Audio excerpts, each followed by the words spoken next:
Muito bem, estamos na lição de número 9, lição muito importante, com o título Uma Igreja que se Arrisca. Vamos ver a história de Estevão, cheio do Espírito Santo, o primeiro mártir da igreja, o primeiro a defender a fé, o primeiro a debater com várias pessoas ali, mas não é debater, ele estava pregando, anunciando a palavra e reuniu um grupo de várias pessoas contra ele, contraditórios da palavra, que não queriam ouvir aquela palavra, porque aquela palavra trazia o que? Trazia a responsabilidade dos seus pecados contra eles mesmos. É a mesma coisa que hoje a igreja sofre. Você que é crente, você que é cristão verdadeiro, você que quer defender, né, os princípios bíblicos, muitas das vezes é criticado, muitas vezes sofre perseguições até mesmo, sofre objeções de muitas formas, mas nós devemos fazer igual Estevão. Estevão prevaleceu, permaneceu, ele não arredou o pé e viu a glória de Deus. Mas pastor, Estevão morreu, sim morreu, mas lembra quem consentiu na morte de Estevão? O apóstolo Paulo, porque apóstolo Paulo, o nome dele Paulo, é cidadão romano, e na cidadania hebraica, porque ele era hebreu, o nome dele era Saulo de Tarso. Então Saulo de Tarso autorizou a morte daquele Estevão. Com certeza, né, ele ouviu Estevão falando, ou alguém contou para ele, que deve ter perguntado quais foram as últimas palavras daquele moço e quais são as últimas palavras do moço. Eis que vejo os céus abertos, eu vejo Jesus em pé do lado do Pai. Ele viu a glória de Deus e as últimas palavras dele foi imitando o seu mestre, dizendo: perdoa porque eles não sabem o que fazem. O nosso texto áureo está em Atos capítulo 7, versículo 55. Mas ele, estando cheio do Espírito Santo e fixando os olhos no céu, viu a glória de Deus e Jesus que estava à direita de Deus. Verdade prática, a igreja foi capacitada por Deus para enfrentar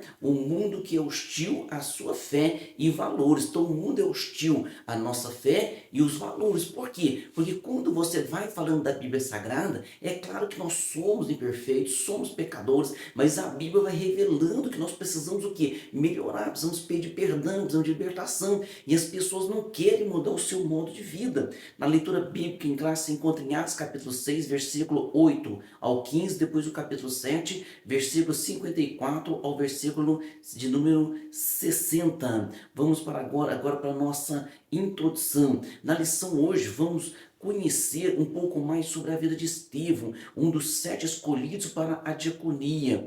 E quando lemos esse texto do livro de Atos, logo percebemos que estamos diante de uma pessoa extraordinária, de grande fé, cheia do Espírito Santo e de sabedoria. Veja bem, entenda aqui comigo, Atos capítulo 6, Atos capítulo 7, está contando ali. Então teve que levantar-se 7 diáconos, um deles Estevão, cheio de sabedoria, boa reputação, cheio do Espírito Santo. E este homem, ele foi o primeiro a defender a fé, porque ao ser questionado, ele começou a explicar, ele começou em Gênesis, ele veio percorrendo toda a Bíblia, ele falou de Abraão, ele contou a história, falou de Moisés, ele falou de José. Então ele reconheceu que Jesus era o Messias e houve uma grande oposição contra ele. Então essa história nossa aqui nessa lição, ela é muito importante, viu? Entendeu? Um gigante da fé, Estevão, um autêntico cristão destemido. Estevão é um modelo para todo cristão e sem dúvida serve de modelo para a igreja do Senhor. Então nós devemos seguir este modelo. Olha que interessante, Atos dos Apóstolos capítulo 8, versículo 1, leia comigo, está dizendo assim, ó: e também Saulo consentiu na morte dele, e fez-se naquele dia uma grande perseguição contra a igreja que estava em Jerusalém, e todos foram dispersos pelas terras da Judéia, de Samaria, exceto os apóstolos. Então, se você olhar aqui, ó, Atos capítulo 8, versículo 1, quando Estevão, né, foi apedrejado, naquele dia teve uma grande perseguição. Mas veja bem, o Senhor Jesus Cristo, agora leia comigo, Atos capítulo 1, versículo 8, mas recebereis a virtude do Espírito Santo, que há de vir sobre vós, ser-me-eis testemunhas tanto em Jerusalém, como em toda a Judéia, em Samaria e até os confins da terra. Então Jesus já disse que eles seriam testemunhos, já disse que eles levariam a palavra, mas como veio essa promessa? Veio em forma de perseguição. Mas por quê? Porque Deus tem pressa em atingir as almas, em trazer as almas, em atingir o coração, tocar no coração. E como que aconteceu isso? Através da perseguição em Jerusalém, os crentes começaram, cada um ir para um canto, né? Então nós vamos ver que um dos diáconos também, que foi Filipe, ele foi para Samaria, ali ali ganhou muitas pessoas para Jesus, dali o Espírito Santo leva ele para a estrada deserta que vai de Jerusalém para Gaza, ele ganha o eunuco da rainha de Candace, que no seu país fundou ali uma igreja cristã, segundo historiadores até hoje tem ela. Então veja bem como Deus trabalha, né? Muitas das vezes na contramão do pensamento humano. Parte primeira, Estevão e a igreja que tem sua fé contestada. No item 1, aprendendo com Estevão. Então, com Estevão, em Atos capítulo 6 e capítulo 7, que é a história, né? Aprendemos que a fé cristã sempre será questionada. Ele enfrentou oposição e todo cristão também enfrentará. A fé será colocada à prova sem espaço para indecisão. Além disso, Estevão nos ensina que todo cristão deve saber defender sua fé, explicar e sustentar as crenças cristãs. É uma responsabilidade da igreja. E cada crente precisa entender no que acredita e como responder aos desafios. Então nós precisamos o quê? Nós precisamos ter certeza do que nós cremos. Nós precisamos entender. Não fique com dúvida, procure o seu pastor, pergunte. Faça pergunta para nós aqui, né, através de você estar ouvindo esse vídeo. Então faça pergunta aí na plataforma, nós estaremos respondendo, mas não tenha dúvida quanto à tua fé. Por quê? Porque realmente há muitas dúvidas. Então quando eu me converti, eu fui criado na igreja. Quando jovem me afastei, quando eu volto, estava fazendo faculdade, eu tinha muitos questionamentos, mas eu tinha receio de que para quem perguntar, porque eu tinha medo de que o pastor pudesse pensar o seguinte: não, esse moço aí, ele está com as ideias, né, ou com algumas ideias muito ruins. Então eu tinha esse receio, mas o que eu fiz? Fui cavucando, fui buscando, fui olhando para a palavra, pesquisando, mas hoje a internet está aí, claro que tem muito lixo, joga os lixos fora, viu? E as coisas boas você retém. Então faça pergunta, faça questionamento, mas não fique com dúvida, para que você possa responder a sua fé. Então a palavra é uma das orientações aqui, né? Defender a sua fé, e não há espaço para indecisão, viu? Não fique indeciso. No item 2, a fé sob ataque. Lucas nos conta que em um momento do ministério de Estevão, um grupo de judeus que vivia fora de Jerusalém, chamado de judeus helenistas, se levantou contra ele. Esses judeus faziam parte da diáspora, ou seja, eram pessoas que tinham se espalhado por outras regiões, né, e estavam de volta ali, e a língua deles que eles falavam era o grego, e eles não concordavam com Estevão, que estava ensinando. Então você vai ver aqui em Atos dos Apóstolos capítulo 6 versículo 9, lê comigo, ó. E levantando-se alguns que eram da sinagoga, chamados de libertos, dos sirineus, dos alexandrinos e dos que eram da Cilícia e da Ásia, e disputavam com Estevão. Então foram vários grupos que se juntaram ali com a sua mesma ideologia, né? E começaram a questionar Estevão. Estevão sozinho contra vários grupos ali que se juntaram, e Estevão deu um show. Leia Atos capítulo 7, Estevão deu um show de pregação, de ensinamento, de graça, de poder de Deus. O rosto dele brilhava como de um anjo, eles não tinham para onde fugir, tiveram que levantar falsas testemunhas contra este homem. Este homem foi maravilhoso, né, na sua atuação. Então diz que Estevão fazia prodígios e grandes sinais entre o povo e foi perseguido. Hoje tem um grande erro, que as pessoas assim, mas se houver milagre as pessoas vão se converter mais, se houver maravilha as pessoas vão se converter mais. Estevão estava fazendo prodígios, maravilhas, mataram Estevão. Ou seja, quem converte é a Bíblia, não é milagre que converte o povo, mas Deus continua fazendo milagres, prodígios e maravilhas, amém? É interessante observar que o verbo grego usado aqui é anisteme, com o sentido de levantar. É o mesmo verbo usado por Marcos quando diz que houve testemunhas falsas que se levantaram para acusar o Senhor Jesus Cristo. Então o mesmo verbo é usado ali. Leia comigo aí Marcos capítulo 14, versículo 57. E levantando-se alguns, testificavam falsamente contra ele, dizendo, né, contou a história.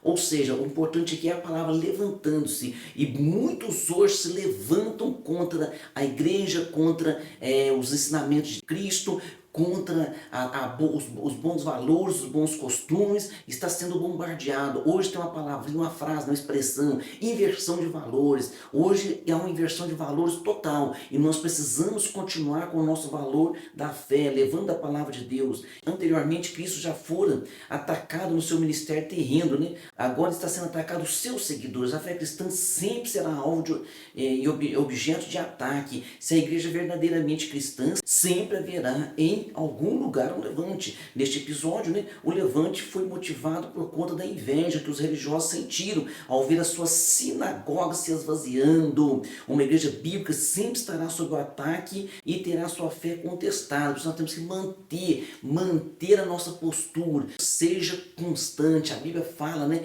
que aquele que for constante, aquele que for fiel até a morte, esse receberá a coroa da vida. No item 3, disputa com Estevão. Uma outra palavra usada nesse texto merece nossa atenção, que é o vocábulo suséteo, traduzido aqui como disputavam, dizendo, né, e disputavam com Estevão. Os léxicos ou dicionários de grego-português observam que este termo era frequentemente usado no contexto de discussões religiosas e filosóficas, onde diferentes pontos de vista estavam sendo examinados ou desafiados. Era uma forma de debater ideias e impor aos outros sua forma de enxergar as coisas. Em outras palavras, os judeus helenistas não estavam simplesmente discutindo com Estevão, isto é, não estavam batendo boca, mas procurando a todo custo sobrepor a sua cosmovisão através de uma narrativa bem construída. Então, você vai estudar filosofia, sou professor de filosofia, né? Então era muito interessante os filósofos, cada um colocando seu ponto de vista. Aqui começou assim, cada um colocando seu ponto de vista, mas eles não suportaram o que? Os fatos que Estevão estava dizendo.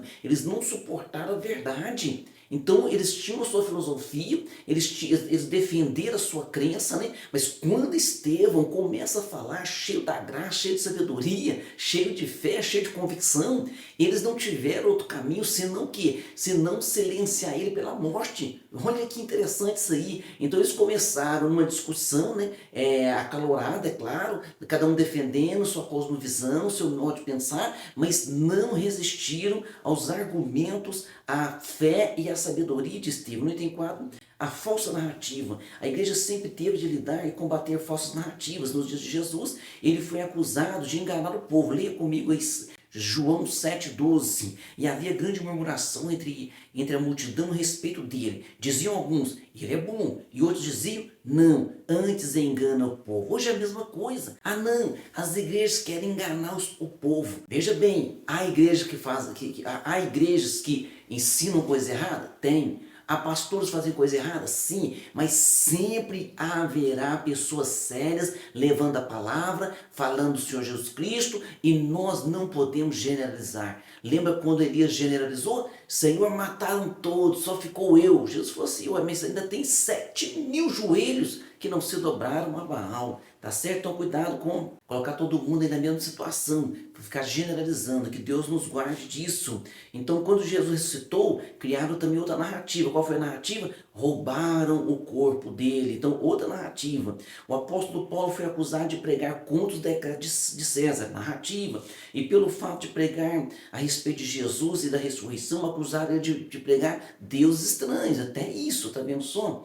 Hoje não é diferente. A igreja luta com várias frentes, com falsas narrativas, todo custo quer eliminar o testemunho. Então, são várias frentes de batalhas contra nós, são várias frentes. Uma das frentes agora de batalha, que vai surgindo coisas novas, né, dizendo o seguinte, não, o Deus do Velho Testamento era um Deus ruim, o Deus do Novo Testamento é um Deus bom. Outra narrativa, a narrativa que está surgindo agora, não, a igreja de vocês não é igreja cristã, ela é uma igreja paulina, que se só fala do apóstolo Paulo, só segue as orientações do apóstolo Paulo. Resposta, Paulo disse, sede meus imitadores como eu sou de Cristo. Então se você lê as cartas do apóstolo Paulo, está entendendo, ele precisa fazer daquela maneira, não é que você é paulino, você é cristão. Porque Paulo era cristão. Então cuidado com essas falsas narrativas. Então aqui faz a pergunta, né? Você conhece alguma dessas narrativas? Claro, sempre alguém pode te atacar com alguma narrativa, né? Parte 2 agora, vamos para a parte 2 da lição. Estevão e a igreja que defende sua fé. No item 1, Deus na história do seu povo. Estevão é conhecido como o primeiro defensor da fé cristã e o primeiro mártir da igreja. Ele faz uma defesa apaixonada da fé, usando a própria história do povo de Israel como base, né? Então no capítulo 7 do livro de Atos encontramos seu discurso completo, no qual, guiado pelo Espírito Santo, ele não apenas mostra como Deus sempre agiu na história do seu povo, mas também revela o propósito principal dessa história.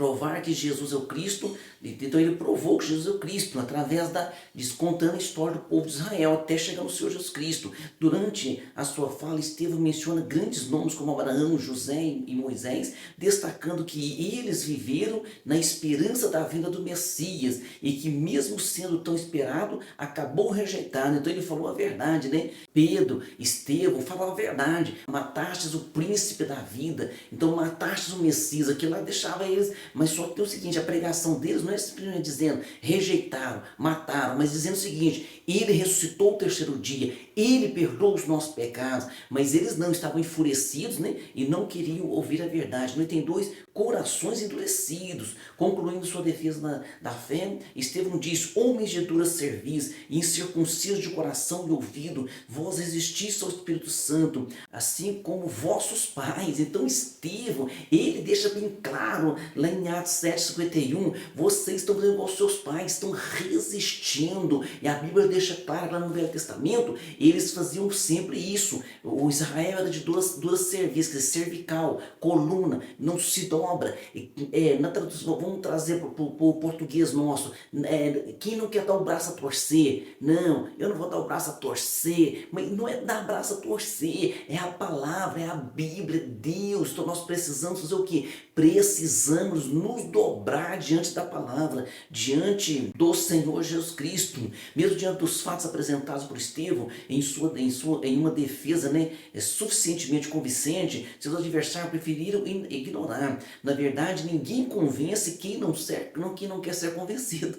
Então tem pessoas que não querem ser convencidos, eles querem debater, e eles querem, aí eles não querem ser convencidos, e eles querem debater e querem enfiar a ideia deles sobre nós. Por exemplo, eu não acredito em Deus. Não acredito em Deus?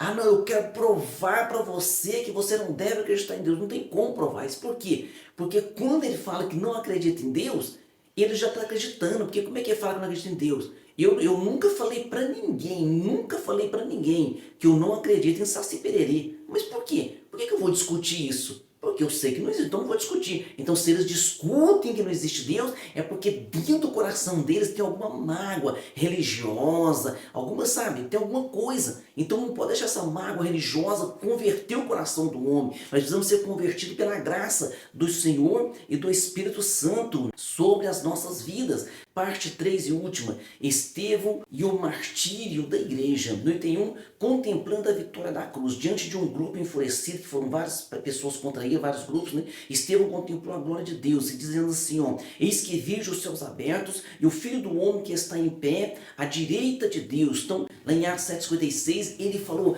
eu estou vendo a glória de Deus. Deus nunca abandona os seus. Então, e veja bem, é agora e na hora da morte, Jesus estará com aquele que serve a ele. Então você vai vencer todas as batalhas, você vai permanecer de pé, porque Deus é fiel sobre a vida de cada um de nós. Uma igreja que contempla a Cristo glorificado não nega a sua fé, pois ela contempla a vitória da cruz, assim como Estevão, o apóstolo Paulo, demonstrou estar pronto, não somente para sofrer em nome do Senhor, mas morrer.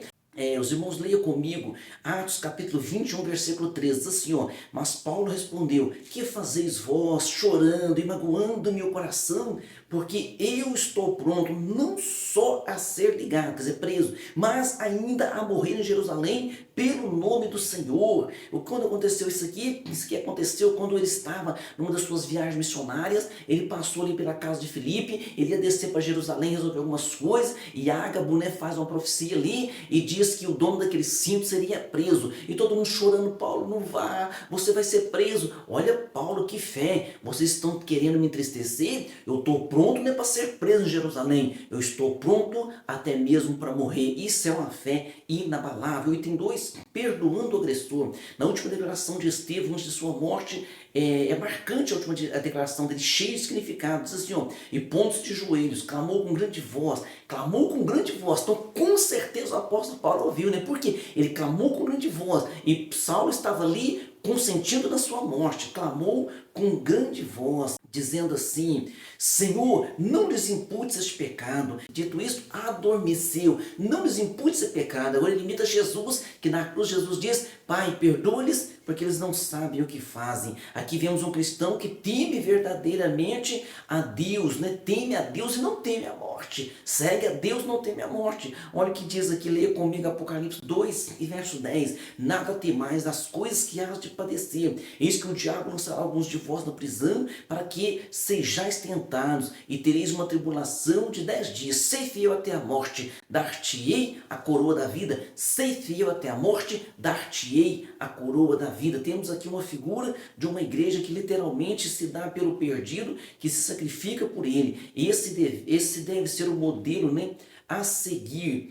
Esse deve ser o modelo a seguir pela igreja do Senhor Jesus Cristo. Ser fiel até a morte, perseverança, né, e amor às almas. Conclusão: Estevão, um dos 7 escolhidos para o trabalho social da igreja, representa o modelo de uma igreja verdadeiramente bíblica, qualificado, cheio de fé e do Espírito Santo. Não teme se posicionar diante do mundo, ou seja, defendeu a sua fé, falou, né, de modo positivo e usando a palavra, usando a história bíblica para defender a sua fé. Então eles não resistiram por isso, mas nós precisamos fazer o mesmo que Estevão, defender a nossa fé, né, e responder sempre biblicamente. Amém? Vamos para nossas perguntas. Número 1, o que podemos aprender com Estevão? Aprendemos que a fé cristã sempre será questionada, será colocado à prova, mas não há espaço para indecisão. Estevão nos ensina que todo cristão deve saber defender sua fé. Maravilha, né? Pergunta 2. Quem foram os que se levantaram contra Estevão? Um grupo de judeus, né, que viviam fora de Israel, chamados judeus helenistas, que se levantaram contra ele. Esses judeus faziam parte da diáspora. Então, esses judeus levantaram, foi um grupo só, né? Juntaram alguns grupos e se levantaram contra ele. Pergunta 3. Contra o que a igreja sempre teve que lidar e combater? Então a igreja sempre teve que lidar e combater contra as falsas narrativas. A igreja luta em várias frentes. A igreja luta em várias frentes, que são várias frentes também de narrativas contra a igreja. Então a igreja luta em várias frentes contra as falsas narrativas, que a todo custo, né, querem minar o testemunho e desacreditar a igreja. Tá certo? Então pergunta 4. Como Estevão fez uma defesa apaixonada da fé? Como? Ele faz uma defesa apaixonada da fé usando a própria história do povo de Israel. Por isso que o povo não tinha para onde fugir, que estava só falando a verdade, né? Pergunta 5. O que Estevão pôde contemplar diante de um grupo enfurecido? Diante daquele grupo enfurecido, Estevão contemplou a glória de Jesus, a glória de Deus. E ele fala assim, ó: eis que vejo os céus abertos, o Filho do Homem que está em pé à direita de Deus. E naquele momento ele adormeceu e foi recebido, o primeiro mártir da igreja. O céu se abre. Olha que coisa interessante, hein? No primeiro mártir da igreja, o céu se abre e Jesus se coloca de pé e o recebe. Jesus está pronto para receber. Daqui a pouco ele vai se colocar de pé, virar nas nuvens e vai receber a sua igreja no arrebatamento. Amém? Deus abençoe você e até a próxima aula.